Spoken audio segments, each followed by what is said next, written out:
না টিকিট করে লাইয়ের হ্যাঁ থাকতাম না থাকতাম না তার ঘরে যখন তারা যখন বুঝেন না তারা যখন করাইতো না আরে এলোতি 10 বার ঘুরি ঘুরি গেছি বিদেশ তো প্রায় ঘুরি ঘুরি গেছে ষোলো টা হাগি গেছে কয় আর থাকতাম না টিকিট টান কনফার্ম করো আজ আমগো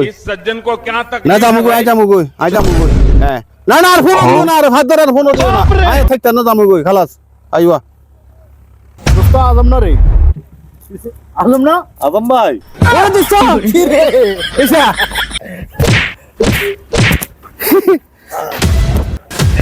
আরে দোস্ত কি অবস্থা? এই তো গতকালকে ফ্লাইটে আসলাম বাড়িতে আসলাম তুই সৌদি যাবাটা সত্যি হয়েছে দেখি করো রে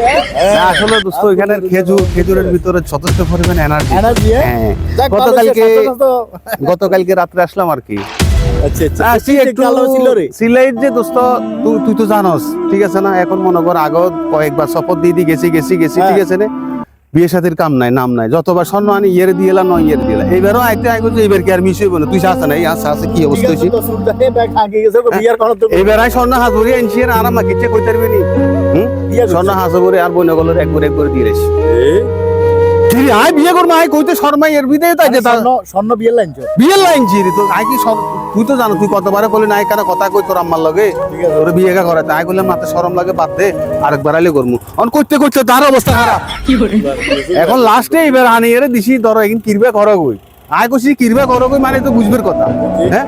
দিছে আল্লাহ দিলে স্বর্ণ বেগে এখন আইছে আমু কই দোস্ত ভালো লাগে না শান্তি লাগে আল্লাহ স্বর্ণ কেন আর তোমারে কইতি না বলে ঠিক আছে আর স্বর্ণ হাজবরি আনছি তোর নাম মাইয়া সব তুই কি কথা কই আমি মারে কেন কম সাই করতে বিয়ে করবি কোনো কথা শর্মা তো একটা মাথা চুল লাল করিয়া আছে কিছু করা আর কত সময় এখন কি করতাম চাই কসে এখন আই তো জানি যে স্বর্ণ হাজবরি যখন আনি দিছি বড্ড হইছে আর কত চুলদারি তো ব্যাগ হাগি গেছে কারণ বিয়ের কথা তুলবো না না এ তোর মতো যেসব পরিবারে তোর মধ্যে যে শর্মিন্দা হলা আছে এর বেগুনে মাথা চুল হাঁকা লাগছে বুঝছো তো শর্মে বিয়ের কথা কর না যে সমস্ত হলা করা যেগুন আছে টাইম করে শুরু করে দিয়েছে এগুন সাকসেস এগুন বড্ড তোর বয়সী এগুন হলা মানে বড্ড শর্মা যে মাথা চুল হাঁকা লাগছে শর্মা আনছত বিয়ে করবে লাগান তোর বোনে করে দিয়ে লাইছে মনে হচ্ছে হত্তিবারের মতো আসলে একটা জিনিস কি জানেন না ভাইসা এই যারা প্রবাসী যারা অক্লান্ত পরিশ্রম করে প্রবাসী টিয়া হয়েছে কামার তারা টিয়া হাডার বাইক স্বর্ণ হাডার দুনিয়ার যে ব্যাগ জিনিস হাডার কিন্তু তার মানে কিছু জানে না উলাল খরচ করে হ্যাঁ ব্যাগ ভাঙিয়ে গেল কিন্তু প্রবাসী দুঃখ কেউ বুঝে না তার সুখ দুঃখ কেউ বুঝে না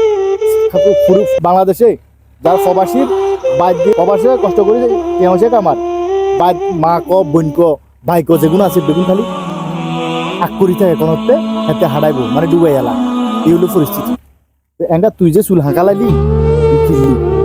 পরিবার করি ফ্যামিলি করি পরিবার চাইলি ব্যাগ কিছু চাইলি দিন শেষ এঙ্গা মাথা চুল হাঁকা লাইলি বিয়ে শাদী করতে এলি না করতে মনে হয় যাবো কাইলে বিয়ে করবি যাবো হ্যাঁ আরে আগে কইতি তারপর আর তোমার লগে বাহুর লগে কথা কইছি আইতাম তুই এখন সম্মান আলো কইতি আরে দিয়ে আয় তো মারে কইতাম তুই কোন সম্মান আরে আই কি জানি না এবারও তারা ভুল বুঝি বই দেখবো কিরে হোলা চুল হাকি যার আর কত অপেক্ষা করতে ভাই শর্মে কইয়া না বুঝতো না কিছু বাপ মাতে বেড়া আকল বুদ্ধি নাই জ্ঞান নাই হোলা যতক্ষণ আনি দিবা ততক্ষণ খাইবো করবো হোলা চিন্তা কোনো করে না ওরা দোস্ত ভুল হয়ে গেছে আসলে তোর এখন কোন আছে দেখ বাপ মা কি সচেতন না মাথা তো কেউ তো তুই কইতে বলতো আরে দি কইতি না বল আমি বিয়ে শাদী করবো মাইনে কেসা কইতাম আমি ব্যাংকে স্বর্ণ তো বনে দিয়ে লাগছে জায়গা যা থাকবি না বিদেশ আবার যা আরেকটা করি স্বর্ণ কিছু আনবি বিয়ে করবি দেখবি যে চুল এগানো নাই টাকও গেছে টাক না আর করে আর বিয়ে কোয়ালাও নাই বিয়ে শাদীতে একটা জোয়ান কালে এঙ্গা করা হলো আর মতো ফ্যাম করি বিয়ে করি ওরা আরে কিন্তু বড় সম্মান ভাবি করি না নয়তো কোনো ব্যাপার আছে না এই নিয়ে মুশকিল হতে পারে এই টিকিট কনফার্ম গো মাই জামু গো এত অশান্তি লাগে